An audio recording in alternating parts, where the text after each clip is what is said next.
Hello दोस्तों, क्या हाल है। तारीख आज 21 नवंबर 2025, दिन शुक्रवार, हिंदी तिथि मार्गशीर्ष महीना शुक्ल पक्ष शुरू हो गया। आज से ही प्रतिपदा यानी एकम तिथि। और आइए बात करते हैं आज के मुख्य समाचार में देश भर की तमाम बड़ी खबरों पर नजर डालते हैं। देखिए, एक तो आज के दिन को वर्ल्ड टेलीविजन डे के रूप में मनाया जाता है, यानी विश्व दूरदर्शन दिवस। हर साल 1996 से ये दिवस मनाने की शुरुआत की गई संयुक्त राष्ट्र महासभा द्वारा। और वहीं आज वर्ल्ड फिशर्स डे यानी विश्व मत्स्य दिवस भी मनाया जाता है। और आज इस मौके पर हमारे देश का मत्स्य पालन विभाग भी 21 नवंबर को नई दिल्ली में ये दिवस मनाएगा। मत्स्य पालन, पशुपालन एवं डेयरी मंत्रालय के अंतर्गत राजधानी में ये दिवस मनाया जाएगा, मत्स्य पालन को बढ़ावा देने के उद्देश्य से, है ना। चलिए आगे बढ़ते हैं अपन खबरों में। देखिए, अगली खबर, 10वीं बार बिहार के मुख्यमंत्री बने नीतीश कुमार और भी उनके साथ 26 नए मंत्रियों ने भी शपथ ली। आखिरकार बिहार की राजनीति में नया सफर एक बार फिर से पुराने अनुभव के साथ शुरू हो चुका है। नीतीश कुमार ने 10वीं बार बतौर बिहार के मुख्यमंत्री पद की शपथ ली और 26 मंत्रियों जिन्होंने शपथ ली उनमें भाजपा के 14 मंत्री, जेडीयू के 8, चिराग के 2 मंत्री और एक मुस्लिम चेहरा भी शामिल रहा। 20 सालों बाद भी बिहार की सत्ता का मानो पर्यायवाची बन चुका है नीतीश। इन 10 बारों में नीतीश कुमार कब कब बिहार के सीएम बतौर कार्यकाल के रूप में रहे, किन किन गठबंधन के साथ, इसकी डिटेल भी आप देख सकते हैं। भाजपा एनडीए के साथ भी बिहार में नीतीश कुमार मुख्यमंत्री काफी टाइम रह चुके हैं। और शपथ ग्रहण समारोह के बाद नीतीश कुमार पीएम मोदी को पटना एयरपोर्ट छोड़ने गए थे। इस दरमियान वो मोदी के पैर छूने लगे, लेकिन पीएम ने उनको रोक लिया। और जब उनके बेटे ने भी नीतीश कुमार के पैर छू रहे थे तो वो इमोशनल हो गए। ये शपथ ग्रहण समारोह से जुड़ी कुछ तस्वीरें भी आप देख सकते हैं। पटना के गांधी मैदान में हजारों की संख्या में लोग बाग इकट्ठे हुए। पीएम मोदी ने शपथ ग्रहण के दौरान भी गमछा लहराकर बिहार वासियों का अभिवादन किया, स्वागत किया। और ये नीतीश कुमार के बेटे हैं जिनको उन्होंने गले लगाया। वही देखिए, बिहार चुनाव में बिना लड़े ही कुशवाहा के बेटे बने नीतीश के मंत्री।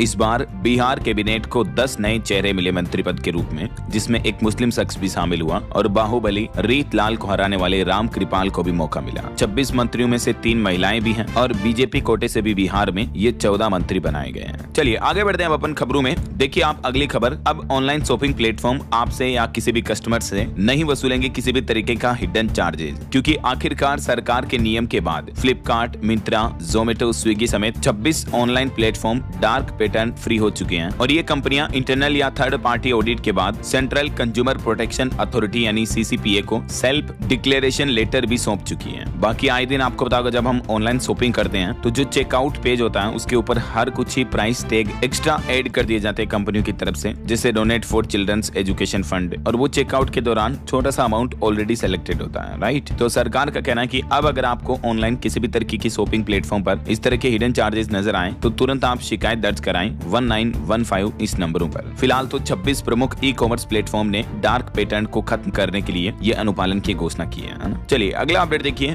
भारत के मानव निर्मित फाइबर और टेक्निकल टेक्सटाइल निर्यात में बढ़ोतरी हुई है और सरकार का प्लान है 2030 तक $100 अरब तक ये पहुंचने की उम्मीद है। केंद्रीय टेक्सटाइल विदेश राज्य मंत्री की तरफ से ये जानकारी दी गई। और वहीं देखिए, अमेरिका ने एक बार फिर से भारत के खिलाफ घटिया बयानबाजी की। ट्रंप ने 60वीं बार ये दावा किया कि मेरी धमकी पर पीएम मोदी ने कहा था कि हम युद्ध नहीं करेंगे। जो भारत पाकिस्तान के बीच युद्ध हुआ था और फिर ऑपरेशन सिंदूर हुआ, तो इन घटनाओं को लेकर आए दिन आपको पता होगा ट्रंप क्रेडिट लेते रहते हैं कि भारत पाकिस्तान के बीच युद्ध मैंने रुकवाया, मैंने सीज फायर करवाया वगैरह वगैरह, राइट। तो अब ट्रंप ने एक बार फिर से यह दावा किया है कि मैंने 350% टैरिफ लगाने की धमकी दी थी। उसके बाद मोदी का मेरे पास फोन आया और तब पीएम बोले कि हम जंग खत्म कर चुके हैं। मतलब देखिए, भारत पाकिस्तान के बीच जो लड़ाई हुई उसमें ट्रंप का कहना कि मैंने मोदी पर यह प्रेशर डाला था, और न सिर्फ मोदी पर बल्कि भारत और पाकिस्तान दोनों को 350% शुल्क लगाने की धमकी दी थी। तो मोदी और पाकिस्तान के प्रधानमंत्री शहबाज शरीफ दोनों ने मुझे फोन किया। ये अब डोनाल्ड ट्रंप की तरफ से नया दावा किया जा रहा। हालांकि हमारे भारत सरकार ने ट्रंप के इस दावे को डिनाई कर दिया, नकार दिया। भारत बोला कि कब तक झूठ बोलोगे, ऐसा कभी हुआ ही नहीं ऑपरेशन सिंदूर के दौरान। और इतना ही नहीं, हैरानी वाली बात तो ये है दोस्तों कि अमेरिका की तरफ से अब एक चौंकाने वाली रिपोर्ट जारी की गई, जिसमें बताया गया कि ऑपरेशन सिंदूर में पाकिस्तान ने भारत को हराया उल्टा। मतलब देखिए, और जम्मू का जो पहलगाम अटैक था उसको भी अमेरिका ने अपनी इस रिपोर्ट में किसी तरह का आतंकी हमला नहीं माना है। तो अमेरिका की इस रिपोर्ट पर पाकिस्तान तो खुश हो गया। पाकिस्तान बोला कि हमारी जीत पर मुहर लग गई है, अमेरिका ने ठप्पा लगा दिया। ये अमेरिकी रिपोर्ट में दावा किया जा रहा है कि मई 2025 में भारत पाकिस्तान के बीच 4 दिन की लड़ाई ऑपरेशन सिंदूर के दौरान पाकिस्तान को बड़ी सैन्य कामयाबी मिली है। और इस रिपोर्ट में पहलगाम अटैक को भी विद्रोही हमला माना गया। तकरीबन 800 पन्नों की ये रिपोर्ट जारी की गई यूएससीसी ने।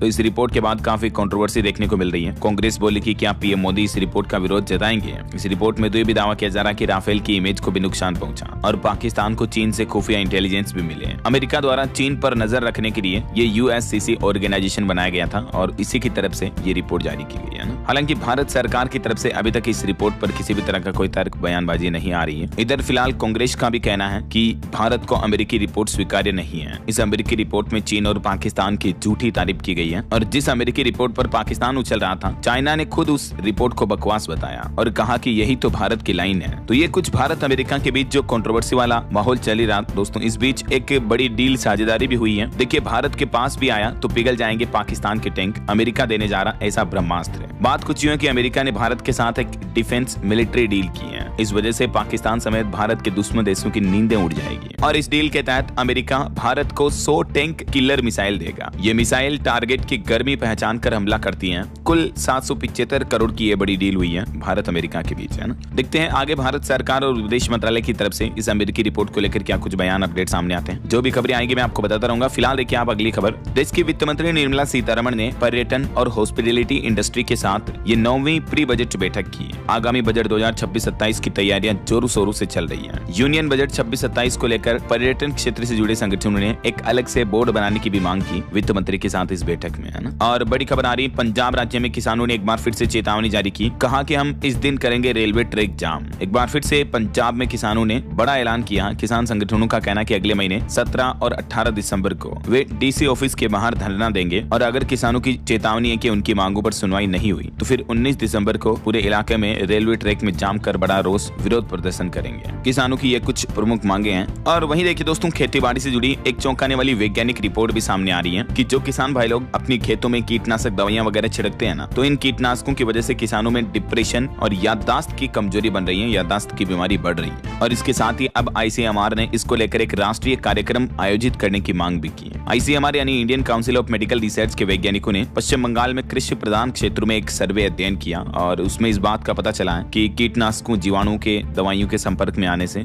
किसानों में डिप्रेशन, याददाश्त का कम होना और न्यूरोलॉजिकल समस्याओं का खतरा कई गुना तक बढ़ जाता है। तो कहने का मतलब भारतीय आयुर्विज्ञान अनुसंधान परिषद ये चाहता है कि किसानों को इस बारे में जागरूक किया जाए, समझ रहे हो। तो ICMR ने इसको लेकर एक सरकार को सुझाव भी दिया और कहा कि राष्ट्रीय स्तर पर कार्यक्रम आयोजित करने की जरूरत है। चलिए अगला अपडेट देखिए। एक रिपोर्ट सामने आ रही कि इस चालू वित्त वर्ष में देश का रक्षा उत्पादन यानी डिफेंस प्रोडक्शन जो है वो 2.25 लाख करोड़ रुपए ले जाने का लक्ष्य तय किया है। भारत में 65% रक्षा उपकरण अभी हमारे ही देश में निर्मित हो रहे हैं, यानी मेड इन इंडिया है। और डिफेंस एक्सपोर्ट को लेकर भी अच्छी बढ़ोतरी देखने को मिली है। 2014 से लेकर 2024-25 पिछले 10 सालों में देख सकते हैं आप 34% तक की ग्रोथ मिली है। और इसी तरह से भारत के ये डिफेंस प्रोडक्शन के डेटा भी आप देख सकते हैं, पिछले साल के मुकाबले भी इस साल अच्छी बढ़ोतरी हुई है। और वहीं दोस्तों, गृह मंत्री अमित शाह का कहना है कि हमारे देश में सहकारिता क्षेत्र में भी 4 गुना वृद्धि हुई है। NCDC ने दी 95,200 करोड़ रुपए की वित्तीय सहायता भी। चलिए अगला अपडेट देखिए। रेलवे की तरफ से खबर आ रही है, यात्रीगण कृपया ध्यान दें, इस वीकेंड बंद रहेगी भारतीय रेलवे की एक खास सर्विस। टिकट बुक करने से पहले जान ले टाइमिंग। दरअसल 22-23 नवंबर को दिल्ली में रेल टिकट बुकिंग की सेवाओं में कुछ घंटे की रुकावट आ सकती है। दरअसल रेलवे पुराने कोड स्विच को नए से बदलने के कारण पैसेंजर रिजर्वेशन सिस्टम PRS की सेवाएं अस्थायी रूप से बंद रखेगा। यही वजह है कि इस टाइमिंग के दौरान आपको रेलवे टिकट बुकिंग कराने में कुछ दिक्कतों का सामना करना पड़ सकता है ना। चलिए अगला अपडेट देखिए। एक चौंकाने वाली रिपोर्ट सामने आ रही है टेलीकॉम सेक्टर को लेकर कि 100 करोड़ के पार पहुंचेंगे भारत में जल्द ही 5G users. Mobile data consumption भी डबल हो जाएगा। आने वाले 5 सालों के अंदर अंदर यानी 2031 तक भारत में 1 अरब से भी ज्यादा 5G ग्राहक हो जाएंगे और मोबाइल डेटा यूज करने के मामले में दुनिया भर में भारत देश का दबदबा आगे भी बना रहेगा। टेलीकॉम सेक्टर को लेकर ये लेटेस्ट रिपोर्ट सामने आ रही है। और वहीं खबर देखिए, देश के वाणिज्य मंत्री पीयूष गोयल बोले कि भारत में इजराइल की कंपनियों के लिए निवेश के ये बड़े अवसर हैं। वाणिज्य मंत्री ने भारत इजराइल व्यापारिक शिखर सम्मेलन को संबोधित किया और इस दौरान कहा कि दोनों देशों के बीच अपार संभावनाएं हैं। और देखिए, इंडिया इजराइल FTA यानी फ्री ट्रेड एग्रीमेंट को लेकर भी तेल अवीव से ये बड़ी खबर आई है। भारत और इजराइल के बीच एक और ऐतिहासिक डील पर भी मुहर लगी। इसके तहत भारत इजराइल के बीच ये पहला मुक्त व्यापार समझौता ऐतिहासिक रूप से हस्ताक्षरित किया गया है, जिसमें वाणिज्य मंत्री पीयूष गोयल और उधर इजराइल के अर्थव्यवस्था व उद्योग मंत्री नीर बरकत ने इस समझौते को लेकर सहमति जताई है। भारत और इजराइल दोनों देशों को 14 साल का लंबा इंतजार था जो आखिर खत्म हुआ। और ये समझौता क्या रहा, मुख्य रूप से इसकी जानकारी आप देख सकते हैं स्क्रीन पर। अभी वाणिज्य मंत्री पीयूष गोयल से लेकर लेकर इस वक्त 60 सदस्यीय भारतीय व्यापारिक प्रतिनिधिमंडल के साथ इजराइल की 3 दिवसीय यात्रा पर है और इसी दरमियान ये अहम समझौता हुआ है ना। और वहीं एक और अपडेट आ रहा है कि भारत और यूएई यानी दुबई वगैरह संयुक्त अरब अमीरात के बीच भी मजबूत साझेदारी हो रही है। अबू धाबी में भी तेजी से बढ़ रही है भारतीय कंपनियां, ये कहना है एडीडी के चेयरमैन अहमद जसीम अल जाबी का। चलिए अगला अपडेट देखिए। तकनीक में प्रवासियों का योगदान असाधारण है। यूएस वीजा नीति में बदलाव के बीच गूगल के सीईओ सुंदर पिचाई की तरफ से यह अहम बयान देखने को मिला। खास करके टेक्नोलॉजी के सेक्टर में प्रवासियों और भारतीयों का दबदबा ज्यादा है दुनिया भर में। खुद सीईओ सुंदर पिचाई भी गूगल के जो है वो भारतीय हैं। और वहीं दोस्तों दुनिया भर में बढ़ते एआई को लेकर भी सुंदर पिचाई बोले कि एआई एक दिन बड़ी बड़ी कंपनियों के सीईओ की भी जगह ले लेगा। उन्होंने कहा कि अब हर पेशे में एआई का उपयोग सीखना बहुत ही जरूरी है। जो इसे अपनाएंगे वे दूसरों से बेहतर करेंगे। ये खुद एग्जैक्ट स्टेटमेंट है दोस्तों गूगल के सीईओ सुंदर पिचाई का, जो कि 2015 से ही गूगल की पेरेंट कंपनी अल्फाबेट के सीईओ हैं। उनका कहना कि एआई नौकरियों को लेकर कितना खतरनाक हो सकता है, तो इस सवाल पर जवाब देते हुए उन्होंने ये कहा कि भविष्य में एआई आसानी से सीईओ को भी रिप्लेस कर सकता है और खास करके युवाओं को हर पेशे में एआई आर्टिफिशियल इंटेलिजेंस को सीखना चाहिए। राइट, यही वजह दोस्तों की मैं आपके लिए एक एडवांस एआई प्रोग्राम लेकर आ रहा हूँ जिसमें आपको ढेर सारे एआई टूल्स, प्रॉम्प्ट्स वगैरह इन सब चीजों के बारे में सीखने को मिलेगा। तो जल्दी डीएलएस न्यूज चैनल के ऊपर आपको अनाउंसमेंट कर दूंगा मैं, उस प्रोग्राम में आप कैसे ज्वाइन कर पाएंगे वगैरह वगैरह। तो बिल्कुल स्टे ट्यून्ड, आप मेरे साथ बना रहा करो। तभी तो मैं आपको कहता हूँ दोस्तों कि अगर आपने अभी तक भी चैनल को सब्सक्राइब नहीं कर रखा ना तो सब्सक्राइब कर लेना और बेल आइकन भी दबा देना, ताकि आप रोजाना आपके अपने डीएलएस भाई के साथ जुड़े रहेंगे और आपको हमेशा इंपोर्टेंट अपडेट्स मिलते रहेंगे, है कि नहीं। चलिए सीधा आगे बढ़ते हैं खबरों में। देखिए आप, बेल्जियम का सर्वोच्च न्यायालय अगले महीने 9 दिसंबर को प्रत्यर्पण के खिलाफ मेहुल चोकसी की अपील सुनेगा। भारत के भगोड़े हीरा कारोबारी मेहुल चोकसी को लेकर अब ये कोर्ट में मसला चल रहा है। और वहीं इधर देखिए आप, अनिल अंबानी की 1400 करोड़ की और प्रॉपर्टी जब्त कर ली ईडी ने। अब तक कुल 9000 करोड़ रुपए की प्रॉपर्टी अटैच कर ली गई है। मनी लॉन्ड्रिंग मामले में ये कार्रवाई की गई ईडी की तरफ से। अनिल अंबानी समूह पर यह बड़ा शिकंजा कसा गया है। और वहीं खबर देखिए, पश्चिम बंगाल की मुख्यमंत्री ममता बनर्जी बोली कि चुनाव आयोग का एसआईआर बहुत ही खतरनाक है, इसे रोकें। उन्होंने इसको लेकर इलेक्शन कमीशन को एक लेटर भी लिखा और कहा कि ये बिना प्लानिंग के हो रहा है। इस बीच बीएसएफ ने भी दावा किया कि रोज तकरीबन 150 अवैध बांग्लादेशी लौट रहे हैं। पश्चिम बंगाल में भी अभी स्पेशल इंटेंसिव रिवीजन यानी एसआईआर की प्रक्रिया चल रही है और इसी को रोकने की मांग की है पश्चिम बंगाल की मुख्यमंत्री ममता बनर्जी की तरफ से, है ना। वहीं खबर देखिए, सुप्रीम कोर्ट ने कहा कि राज्यपाल विधानसभा से पास बिलों को न लटकाएं, बिल मंजूर करें, लौटाएं या राष्ट्रपति को भेजें, लेकिन बिलों को पेंडिंग ना रखें। भले ही ऐसे बिलों की कोई डेडलाइन नहीं होती है, लेकिन फिर भी अगर देरी हुई तो हम उन मामलों में दखल देंगे। ये सुप्रीम कोर्ट ने सख्त चेतावनी जारी की है सभी राज्यों के राज्यपाल विधानसभा वगैरह को लेकर, अलर्ट जारी किया है ना। वहीं खबर देखिए, हमारे देश के आरएसएस प्रमुख डॉक्टर मोहन भागवत ने कहा कि अगर मुस्लिम ईसाई लोग भी भारतीय संस्कृति अपनाएं तो वो भी हिंदू ही है। हिंदुत्व धर्म की सीमाओं में नहीं बंधा है, हर एक धर्म को अपनाने वाला भी हिंदू हो सकता है। आरएसएस प्रमुख हिंसा के बाद पहली बार मणिपुर राज्य पहुंचे और यहाँ उन्होंने ये वाकई में बहुत ही एडवांस बयान दिया है, जिसे समझने वाले ही समझ सकते हैं। चलिए बड़ी खबर देखिए, मुस्लिम लोगों के विवाह और तलाक को लेकर सुप्रीम कोर्ट ने एक अहम फैसला सुनाया। कहा कि तलाक ए हसन ये कोई सभ्य समाज में ऐसी प्रथा नहीं है जिसे स्वीकार किया जाए। सुप्रीम कोर्ट ने हैरानी जताते हुए कहा कि ऐसी प्रथाओं का आविष्कार कैसे करते हैं लोग आखिर, और ऐसी प्रथाओं को रोकने के लिए ही कोर्ट को दखल देना पड़ेगा। दरअसल ये तलाक ए हसन क्या होता है, इसको लेकर इस्लाम क्या कहता है, जिस पर सुप्रीम कोर्ट ने नाराजगी जताई है। एक महिला ने याचिका डाली थी। जैसे मुस्लिमों में पहले 3 तलाक होता था ना, 3 बार तलाक तलाक तलाक बोल दिया तो महिला से तलाक हो जाता था, राइट। तो 3 तलाक से अलग है ये तलाक ए हसन। वैसे 3 तलाक प्रथा को तो बंद कर दिया गया हमारे देश में, सरकार ने इसके खिलाफ कानून भी पारित कर दिया है, लेकिन अब तलाक ए हसन क्या होता है, तो इसको लेकर ऑल इंडिया इमाम एसोसिएशन के अध्यक्ष का ये कहना है कि ये मुस्लिम पति पत्नी के बीच एक तुहर के दौरान 3 बार तलाक का कार्य पूर्ण होता है। जैसे अलग अलग समय में 3 बार पति द्वारा महिला को तलाक दिया जाता है। तुहर उस अवधि को कहा जाता है जब महिला हर महीने मासिक धर्म से गुजरती है और फिर पवित्र हो जाती है। तो 3 बार ऐसे सेशन में एक मुस्लिम पति अपनी महिला को जब तलाक तलाक बोल देता है तो उस स्थिति में उसे तलाक माना जाता है, राइट। तो इसी को लेकर सुप्रीम कोर्ट ने कहा कि आखिर इस तरह की अनोखी सभ्यताएं आविष्कार कैसे कर लेते हैं ये मुस्लिम लोग, और तभी सुप्रीम कोर्ट बोला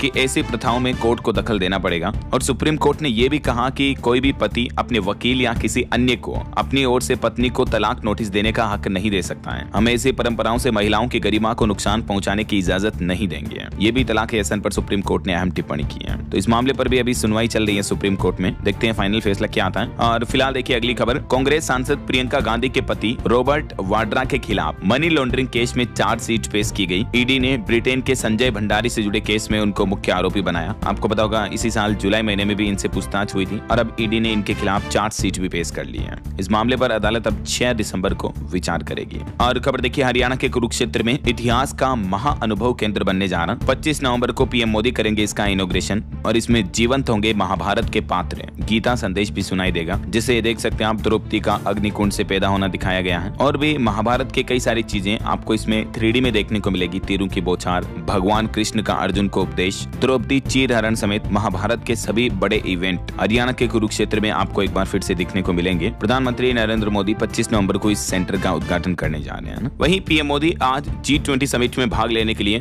जोहान्सबर्ग भी जाएंगे। दक्षिण अफ्रीका का दौरा करेंगे पीएम मोदी अब अगले 3 दिन तक। बहरहाल अभी तो कुछ और महत्वपूर्ण और काम की खबरें देखेंगे दोस्तों अपन, लेकिन फिलहाल वक्त तो चला है आज के ताजा मौसम समाचार जानने का। तो देखिए, एक तो बंगाल की खाड़ी में नया चक्रवाती सिस्टम बन रहा है, जिसके चलते तमिलनाडु, आंध्र प्रदेश, इन राज्यों में चक्रवाती तूफान का खतरा भी मंडराया हुआ है। और 21-22 नवंबर को इस नए लो प्रेशर एरिया के बनने की संभावना है दक्षिण अंडमान सागर के ऊपर। इस वजह से दक्षिण भारत के कुछ राज्यों में भारी बारिश भी देखने को मिलेगी। और अगर ये तूफान बना तो इस तूफान का नाम होगा सेन यार। बाकी मध्य भारत के अधिकतर राज्यों में ठंड का प्रकोप देखने को मिल ही रहा है। देखिए, मध्य प्रदेश के 6 जिलों में शीतलहर चल रही है। शाजापुर सबसे ठंडा इलाका देखने को मिला। हिमाचल के भी 29 शहरों में तापमान 10 डिग्री से नीचे चल रहा है। राजस्थान के माउंट आबू में पारा 0 डिग्री पहुंचा। और अभी भी मध्य प्रदेश में अगले 2 दिन शीतलहर चलने की चेतावनी जारी की है। एमपी में भोपाल, इंदौर समेत 6 जिलों में आज भी अलर्ट है। इधर राजस्थान की बात करें तो माउंट आबू में 0 डिग्री टेम्परेचर के बाद बर्फ जमने लगी और उसकी बूंदे भी बर्फ बन गई, देख सकते हैं आप। हालांकि दिन में धूप निकलने के बाद कड़ाके की सर्दी से थोड़ी लोगों को राहत मिली। इधर पहाड़ी राज्य हिमाचल में देखिए 29 शहरों में न्यूनतम तापमान 10 डिग्री से भी नीचे चल रहा है। और उत्तराखंड में भी ठंडी हवाओं से गिरा पूरा तापमान। पहाड़ी इलाकों में बादल छाए, निचले क्षेत्रों में कोहरे की भी चेतावनी। और उत्तराखंड के ऊंचाई वाले जो पहाड़ी इलाके वाले क्षेत्र हैं, वहाँ बर्फबारी की भी संभावना है। पंजाब में भी देखिए तापमान बढ़ा, 30 डिग्री सेल्सियस तक पहुंच चुका दिन का अधिकतम तापमान। और अभी 2 सप्ताह तक बारिश वगैरह की संभावना नहीं है।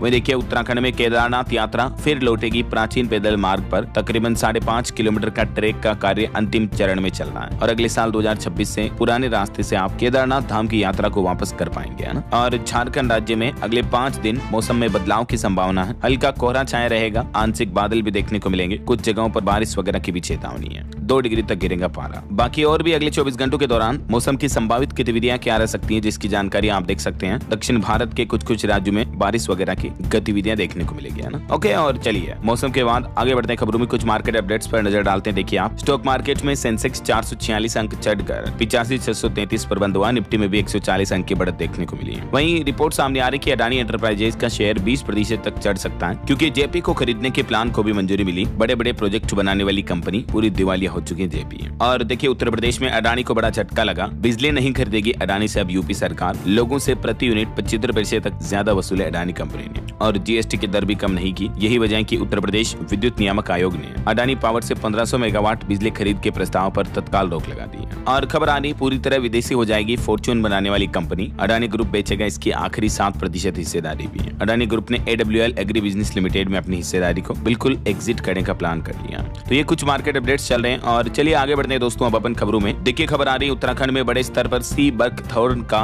उत्पादन देखने को मिला। हार्ट हेल्थ से लेकर कैंसर तक के इलाज में ये काफी फायदेमंद सुपर फूड होते हैं। वहीं रिपोर्ट सामने आ रही कि हेल्थ इंश्योरेंस और भी सस्ता होगा। बढ़ते प्रीमियम पर सरकार रोक लगाएगी। एजेंट का कमीशन 20% तक घटाने और पैकेज रेट कम करने की तैयारी कर रही है सरकार, जीवन बीमा वगैरह को लेकर, है। और खबर आ रही दोस्तों, चीनी वैज्ञानिकों के भरोसे चीन को टक्कर दे रहा अमेरिका। मेटा AI टीम 11 में से 7 रिसर्चर्स चीन के हैं, एक भी अमेरिकी नहीं है। देखिए जरा। और वहीं खबर है, भारत ने रूसी तेल आयात घटाया। बीते 8 महीनों में 20% से ज्यादा कटौती की। और अमेरिका और UAE से क्रूड ऑयल की खरीदारी बढ़ा दी है भारत ने। वहीं देखिए, मध्य प्रदेश के कूनो राष्ट्रीय उद्यान में भारत में जन्मी मादा चीता ने पहली बार 5 शावकों को जन्म दिया। खुद मुख्यमंत्री मोहन यादव ने बधाई भी दी। मध्य प्रदेश के श्योपुर और मुरैना जिले में स्थित है कूनो नेशनल पार्क में चीता मुखी ने 5 शावकों को जन्म दिया। भारत में ये पहला सफल प्रजनन हुआ चीता का। प्रोजेक्ट चीता को भी मिली सफलता। ये नन्हे शावकों की तस्वीरें भी आप देख सकते हैं। चलिए खबर देखिए, महाराष्ट्र की राजनीति में अनिल देशमुख के बेटे सलील देशमुख ने अचानक इस्तीफा दे दिया। पार्टी से इस्तीफा देकर पूरी तरह से राजनीति में हलचल से मचा दिया। और राजधानी दिल्ली में 16 साल के स्टूडेंट के मामले में 4 टीचर को सस्पेंड कर दिया। अगले महीने 14 दिसंबर को दिल्ली में रामलीला मैदान में कांग्रेस की बड़ी रैली आयोजित होगी। वोट चोरी और SIR प्रक्रिया में गड़बड़ी के खिलाफ कांग्रेस ने ये घोषणा की है। वहीं दिल्ली में विदेश मंत्री एस जयशंकर ने ऑस्ट्रेलिया के विदेश मंत्री से मुलाकात की। अभी ऑस्ट्रेलिया की विदेश मंत्री भारत दौरे पर आई हुई हैं। और देखिए, नेपाल में फिर से भड़की हिंसा। शिमारा में जेन जी का विरोध प्रदर्शन देखने को मिला एक बार फिर से। पाकिस्तान ने भारतीय विमानों के लिए अपना हवाई क्षेत्र प्रतिबंध भी बढ़ा दिया है। 24 दिसंबर तक के लिए बढ़ा दिया। पाकिस्तान ने ऑफिशियली इसका नोटिस भी जारी किया। वहीं देश की राष्ट्रपति द्रौपदी मुर्मू आज से 3 अलग अलग राज्यों के दौरे पर निकली हैं। छत्तीसगढ़, तेलंगाना और आंध्र प्रदेश के 3 दिवसीय दौरे पर गई है राष्ट्रपति मुर्मू। और कुत्ता काटने की वजह से जान जाने वाले परिवारों को 5 लाख रुपए तक दिए जाएंगे। कर्नाटक सरकार की तरफ से मुआवजे को लेकर ये बड़ा ऐलान किया है। कल ही मैंने आपको इस अपडेट के बारे में डिटेल जानकारी बताई थी। चलिए अगली खबर देखिए, एक बड़ी दुर्घटना हो गई दोस्तों। महाराष्ट्र के रायगढ़ में 400 फीट गहरी खाई में गिरी SUV, 6 लोगों की मौत हो गई।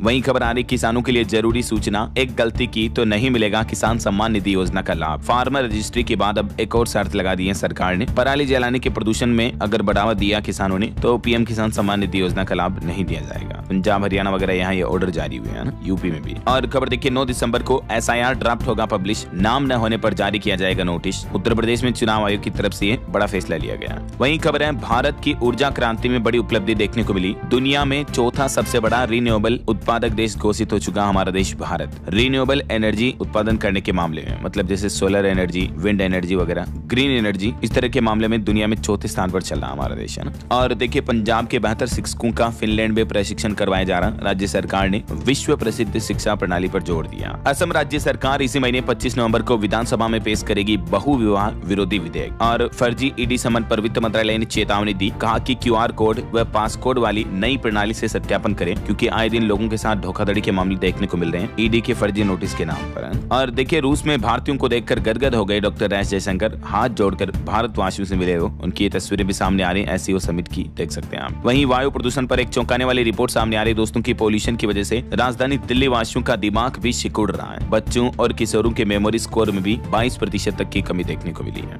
दिल्ली में देखिए, प्रदूषण का अब एक और नया रूप, फेफड़ों से लेकर खून तक पहुंच रहे हैं PM 2.5 के कण। और इससे दिल्ली वासियों को कई गंभीर बीमारियों का खतरा और भी दुगुना हो गया है। मल्टी ऑर्गन हेल्थ क्राइसिस बताया जा रहा अब दिल्ली के इन हालातों को। देखिए जरा कितनी गंभीर स्थितियां चल रही हैं। और एक बड़ी दुखद खबर देखिए दोस्तों, यूपी के कानपुर का यह मामला है, जहां कोयले की अंगीठी जलाकर सो रहे 4 दोस्तों की मौत हो गई। ठंड से बचने के लिए इन्होंने रूम में छोटे कमरे में अंगीठी जला दी थी। कमरा छोटा था, ऑक्सीजन प्रॉपर मिल नहीं पाई, तो चारों का सोते हुए ही दम घुट गया और चारों की मौत हो गई। आए दिन आपको बता दो दोस्तों, हर साल ठंड के मौसम में हमें इस तरह की कई बड़ी घटनाएं देखने को मिलती हैं। तो बंद कमरे में कभी भी अलाव ना तापें, कभी भी अंगीठी ना जलाएं, क्योंकि हीटर वगैरह इनकी वजह से ऑक्सीजन की कमी हो जाती है। और जब हम नींद में होते तो पता नहीं चल पाता, फिर बेहोशी में आकर जान चली जाती है। समझ रहे हैं? तो ये बातों का हमेशा ध्यान रखें। और अगली खबर देखिए दोस्तों, खनन सुधार में जम्मू कश्मीर और नागालैंड से भी आगे निकला उत्तराखंड। 2 महीनों में केंद्र सरकार ने दिए 200 करोड़ विशेष सहायता योजना के तहत मिले। और सोना चांदी के भाव पर खबर आ रही, सोना 1323 रुपए गिरकर 1,22,000 रुपए प्रति 10 ग्राम पर पहुंच चुका है। चांदी 4,000 रुपए सस्ती होकर 1,54,000 रुपए प्रति किलो बिक रही है। वहीं दिल्ली ब्लास्ट से जुड़ी कुछ बड़ी खबरें देखिए। खबर आ रही, 10 दिन की NIA कस्टडी में 4 आरोपी भेजे गए। इनमें 3 डॉक्टर भी शामिल हैं। जम्मू कश्मीर में टाइम्स के ऑफिस पर भी छापा मारा और AK-47 के कारतूस भी मिले। वहीं दिल्ली दंगा मामले पर भी पुलिस बोली कि पढ़े लिखे आतंकी ज्यादा खतरनाक होते हैं। सुप्रीम कोर्ट में कहा कि ये सरकारी पैसों से डॉक्टर और इंजीनियर बनते हैं और फिर दंगे करते हैं। इधर दिल्ली ब्लास्ट मामले में हरियाणा नूह के एक और पिता पुत्र को भी हिरासत में लिया गया। मस्जिद के मौलाना और एक उर्दू शिक्षक टीचर को भी उठाया गया। नमाज पढ़ने गया था आतंकी उम्र तो इसके आसपास से जुड़े लोगों को भी हिरासत में लिया गया है। और खबर आने की विदेश जाने की फिराक में था वो अल फलाह यूनिवर्सिटी का चेयरमैन सिद्दीकी भी। ईडी ने दावा किया कि अल फलाह की कमाई प्रोसीड्स ऑफ क्राइम है। इसका बड़ा हिस्सा पर्सनल यूज में काम में लिया गया। जबकि आपको बताओगा, दिल्ली क्राइम में शामिल जो महिला लेडी थी वो भी विदेश जाने की फिराक में थी। और अब रिपोर्ट सामने आ रही कि दिल्ली ब्लास्ट में आतंकी मॉड्यूल में मुजम्मिल करता था रिक्रूटमेंट। हर शख्स का काम तय था। शाहीन ब्रेन वॉश करती थी और नबी तय करता था कि कहां काम में लेना है उस ब्रेन वॉश किए हुए शख्स को। और इधर देखिए, पंजाब लुधियाना में भी आतंकियों का एनकाउंटर किया पंजाब पुलिस ने। 2 आतंकियों को उड़ा दिया। ये भी Pakistan based gangster terror error module से जुड़े लोग हैं। हरियाणा से भी इनका कनेक्शन सामने आ रहा है। चलिए कुछ इंटरनेशनल न्यूज अपडेट देखिए दोस्तों। पाकिस्तान से खराब होते व्यापार संबंध के बीच अफगानिस्तान के वाणिज्य मंत्री भारत दौरे पर आए हुए हैं। चीन को रोकने के लिए भूटान में भारी निवेश कर रहा हमारा देश भारत। थाईलैंड से भारत लाए गए 125 भारतीय जालसाजों के चक्कर में फंसकर म्यांमार के ठगी के केंद्रों में बंद थे। वहीं पहली बार समंदर में आइसलैंड बना रहा पाकिस्तान। यहाँ तेल के 25 कुएं खोदे जाएंगे। ट्रंप के समर्थन के बाद ये कदम उठाया। और देखिए इंडोनेशिया में सेमेरू ज्वालामुखी फटा। ये इतना बड़ा है कि 13 किलोमीटर तक धूल का राख का गुब्बार उठा और दिखाई दिया। देख सकते हैं इस ज्वालामुखी की तस्वीरें भी। और वहीं खबर है भारत इजराइल में फ्री ट्रेड एग्रीमेंट पर बातचीत के लिए भी अहम समझौता हुआ। वाणिज्य मंत्री पीयूष गोयल और इजराइल के इकोनॉमिक मिनिस्टर की तरफ से ये सहमति बनी। दोनों ने साझेदारी में ये समझौता तय किया। देख सकते हैं आप। चलिए मोबाइल फोन लॉन्चिंग पर खबर है। भारत में नए स्मार्टफोन ब्रांड की एंट्री हुई। वोबल 1 लॉन्च हुआ। इसमें आपको 50 मेगापिक्सल तक का AI कैमरा मिलेगा और शुरुआती कीमत इसकी 22,000 रुपए तक तय की गई है। बॉलीवुड से खबर आ रही 120 बहादुर पेन इंडिया रिलीज होगी फिल्म। दिल्ली हाईकोर्ट ने अनुमति दे दी है। फिल्म की रिलीज रोकने के लिए याचिका लगाई गई थी। और खेल जगत से बड़ी अच्छी खबर देखिए। देश की झोली में आए 4 स्वर्ण पदक। मीनाक्षी, अरुंधति, प्रीति और नुपुर ने जीता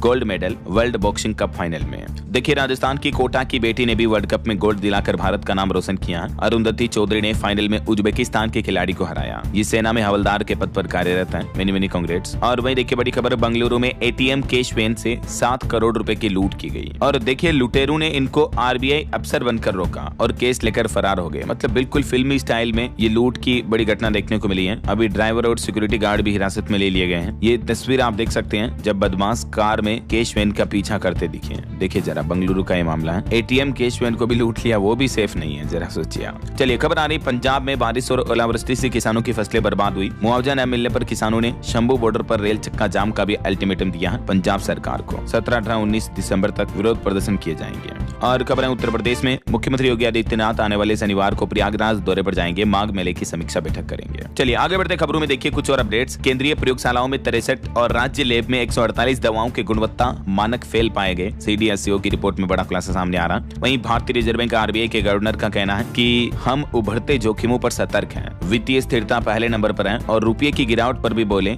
गवर्नर मल्होत्रा कि डॉलर की वैल्यू बढ़ रही है, रुपये की वैल्यू गिर नहीं रही है। ऐसा रुपये के गिरने की वजह भी डॉलर बताई उन्होंने और बोले कि RBI कोई लेवल सेट नहीं करता है। अच्छा वैसे एक रिपोर्ट भी सामने आ रही कि अगले साल मार्च 2026 तक रुपये में गिरावट और भी तेज आ सकती है। 90 रुपए प्रति US डॉलर के नजदीक पहुंचने का अनुमान है। वहीं दोस्तों महंगाई पर बड़ी खबर आ रही। देखिए टमाटर के दाम बेकाबू हो गए। पिछले 15 दिन के अंदर 50% रेट बढ़ गए। ऑल इंडिया का एवरेज प्राइस 46 रुपए प्रति किलो तक पहुंच गया है। वहीं देखिए सेबी अध्यक्ष का कहना है कि अगले 3 से 5 साल में दोगुना होगा भारत का निवेशक आधार। सेबी अध्यक्ष तुहिन कांत पांडे ने दावा किया है। और स्पेशल सोलर एनर्जी पर एक रिपोर्ट सामने आ रही दोस्तों कि भारत बना सौर ऊर्जा में दुनिया का तीसरा सबसे बड़ा उत्पादक, जिसमें उत्तर प्रदेश राज्य ने भी रिकॉर्ड क्षमता हासिल की है भारत को सोलर एनर्जी में आगे बढ़ाने के लिए, है ना। वहीं क्रिसिल की एक रिपोर्ट सामने आ रही कि वित्त वर्ष 2026 में गैर बैंक ऋणदाताओं की आवास ऋण वृद्धि दर धीमी रहेगी। रिपोर्ट में दावा किया जा रहा है। और देखिए भारत के अंतरिक्ष यात्री शुभांशु शुक्ला बोले कि 2047 तक विकसित भारत का सपना पूरा करना हर नागरिक की जिम्मेदारी है। खबर है गुजरात के भुज में मनेगा BSF का 61वां रेजिंग डे। केंद्रीय गृह मंत्री अमित शाह लेंगे परेड की सलामी और ये आयोजन आज ही 21 नवंबर को होने जा रहा है। वहीं FSSAI की चेतावनी देखिए, भ्रामक ORS गोल पर कार्रवाई तेज होगी। FSSAI ने राज्यों को तुरंत बिक्री रोकने का निर्देश भी दिया। चाहे किसी भी तरह का उत्पाद हो, खाने का पीने का, उन पर ORS शब्द का उपयोग नहीं होना चाहिए भ्रामक रूप से, जब तक कि वो वाकई में इससे रिलेटेड ना हो ऐसा। और वहीं खबर आ रही दोस्तों कैपिटल गेन पर टैक्स बचाना अब और भी आसान हुआ। सरकार ने 19 नए बैंकों को केग से जोड़ा। UPI से भी जमा हो पाएगा पैसा।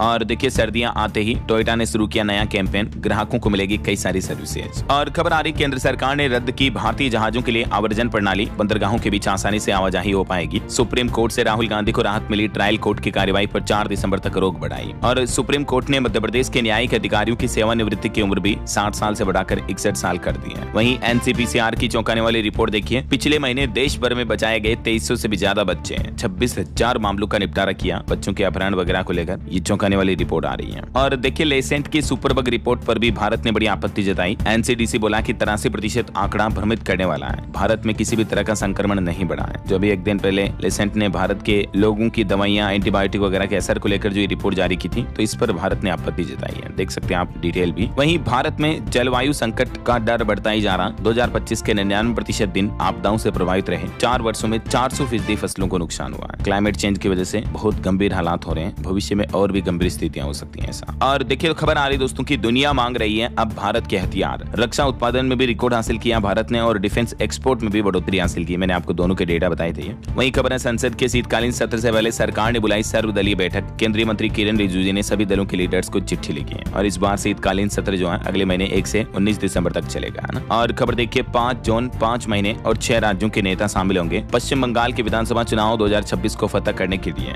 बीजेपी ने अभी से ही कमर कसना शुरू कर लिया है। वहीं खबर है अंडमान निकोबार के पास मिसाइल परीक्षण की तैयारी की जा रही है। भारत ने नोटेम जारी किया 25 से 27 नवंबर के बीच ये मिसाइल टेस्ट होगा इस एरिया में, है ना। और देखिए अमेरिका में भारत को एक और बड़ी सफलता मिली, पकड़ा गया मोस्ट वांटेड नौनी राणा। वहीं खबर है 1 दिसंबर से बदल जाएगा बनारस स्टेशन का कोड। अब BSPS नहीं बल्कि BNRS टाइप करना होगा। टिकट बुकिंग के दौरान ये रेलवे स्टेशन का कोड बदल रहा है। और वहीं देखिए दोस्तों मध्य प्रदेश में भी पर्यटन को मिली नई उड़ान। शुरू हुई PM श्री हेली पर्यटन सेवा, जिससे टूरिज्म को बढ़ावा मिलेगा। और खबर आ रही एक्सिस बैंक के ग्राहकों के लिए खुशखबरी, फ्री में पाएं easy dinner prime membership. Axis bank की तरफ से 1 साल तक के लिए ऑफर निकाला गया है। और उत्तराखंड में वन और उपवन क्षेत्राधिकारियों के लिए अच्छी खबर है, उनका वर्दी भत्ता बढ़ाकर दुगुना कर दिया है। अब 45 रुपए हर महीने के स्थान पर 300 रुपए तक दिया जाएगा ये भत्ता वगैरह, है ना। और देखिए यूपी के लोगों को रोजगार से लेकर सरकारी योजनाओं तक काम मिलेगा लाभ। बहुत काम आएगी ये एक ही ID। अगर आपके पास राशन कार्ड नहीं है तो फैमिली ID राशन कार्ड की तरह काम करेगी। यूपी सरकार की तरफ से नया प्लान बनाया गया, देख सकते हैं आप। और खबर है हिमाचल में मनाली लेह हाईवे पर 6 महीने तक नहीं कर पाएंगे सफर। यह हाईवे अब 6 महीने तक बंद रहेगा बर्फबारी वगैरह की वजह से। वहीं हिमाचल सरकार ने हायर एजुकेशन लोन की योजना में बड़ा बदलाव किया। 1% ब्याज पर मिलेगा 20 लाख रुपए तक का ऋण और आय सीमा भी इसमें बढ़ाई गई है। इनकम लिमिट कितनी बढ़ाई गई देख सकते हैं आप डिटेल, 12 लाख रुपए कर दिया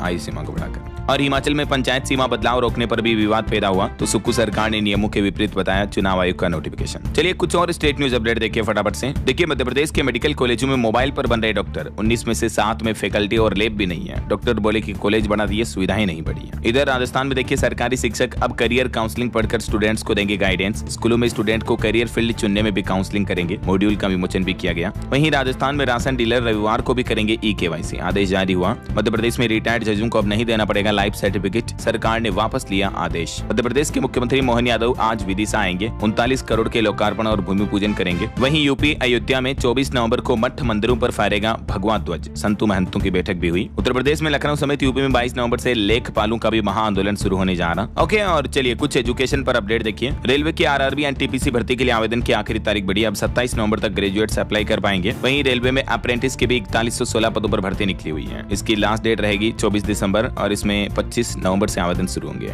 वहीं राजस्थान चपरासी भर्ती के पदों को भी बढ़ाया जा सकता है। 53,000 से बढ़ाकर 60,000 से भी ज्यादा पद करने की उम्मीद है। रिक्त पदों पर जल्दी फैसला लेगी राजस्थान सरकार। और राजस्थान के स्कूलों में हाफ ईयरली एग्जाम भी शुरू हुए। 9वीं से 12वीं तक के स्टूडेंट्स के लिए प्रदेश भर में एक ही पेपर है। बोर्ड एग्जाम की तरह पेपर पैटर्न लागू हो रहे हैं ऐसा। और IBPS क्लर्क प्रीलिम्स का रिजल्ट भी जारी हो चुका है। ओके, और अंत में दोस्तों आज के राशिफल पर नजर डालते हैं। तो देखिए मिथुन राशि वालों की तरक्की में और नौकरी में अच्छी सफलता के योग दिख रहे हैं। कन्या राशि के लोगों को रुका हुआ पैसा भी मिल सकता है। और भी कुछ अलग अलग राशियों का राशिफल आप देख सकते हैं स्क्रीन पर। और हाँ दोस्तों, आप मुझे कमेंट करके बताइए कि सौर ऊर्जा के मामले में अभी दुनिया में भारत कौन से नंबर पर पहुंच चुका है। कमेंट करके बताइए। सोलर एनर्जी के मामले में सही जवाब देने वाले लोगों को रैंडमली सेलेक्ट होने पर DLS न्यूज टीम की तरफ से एक शानदार सरप्राइज गिफ्ट जीतने का मौका मिलेगा। और इसी के साथ ही अगर आपको वीडियो अच्छा लगा तो इसे लाइक करना, शेयर करना, DLS न्यूज चैनल को सब्सक्राइब करके बेल आइकन जरूर दबा देना रोजाना ऐसे इन्फॉर्मेटिव जानकारियां, महत्वपूर्ण समाचार देखते रहने के लिए। ओके, ख्याल रखिएगा अपने आप का, अपने परिवार का। मिलेंगे अगले नेक्स्ट अपडेट में, तब तक के लिए जय हिंद, जय भारत, वंदे मातरम।